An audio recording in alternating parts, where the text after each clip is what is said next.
बहुत समय पहले गर्वी राजा विक्रम नाम का एक समृद्ध सम्राट एक विशाल राज्य पर राज करता था। उसके पास अनजान दौलत, शक्तिशाली सेना और सुंदर महल थे। राजा को अपनी शक्ति पर बहुत गर्व था और वह अक्सर कहता, मेरी इच्छा मेरे भाग्य से भी बड़ी है। मैं सब कुछ बदल सकता हूँ। खुद पर इतना भरोसा कि उसने कह दिया, किस्मत भी उसकी आज्ञा मानती है। एक दिन राजा विक्रम ने सोचा कि उसे खुद यह दिखाना चाहिए कि भाग्य या किस्मत कोई मायने नहीं रखती।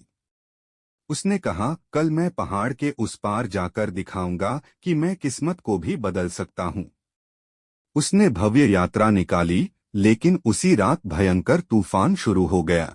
उसके सिपाही रास्ता भटक गए और राजा अकेला, घायल, बिना खाने पीने के एक वीरान जंगल में फंस गया।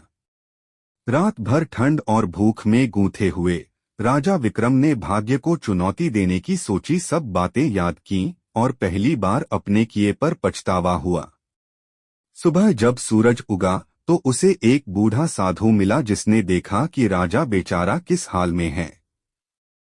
साधु बोला, राजा महोदय, भाग्य वही होता है जो कर्मों का फल है।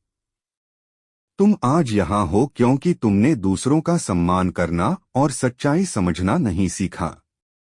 राजा विक्रम की आंखें खुल गईं, उसने पहली बार गर्व छोड़ दिया और साधु से विनम्रता सीखने का निर्णय लिया।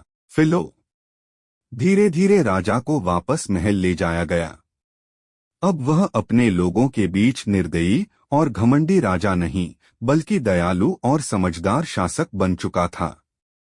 उसने गरीबों की मदद की, न्याय में सुधार किया और अपने राज्य को खुशहाल बनाया।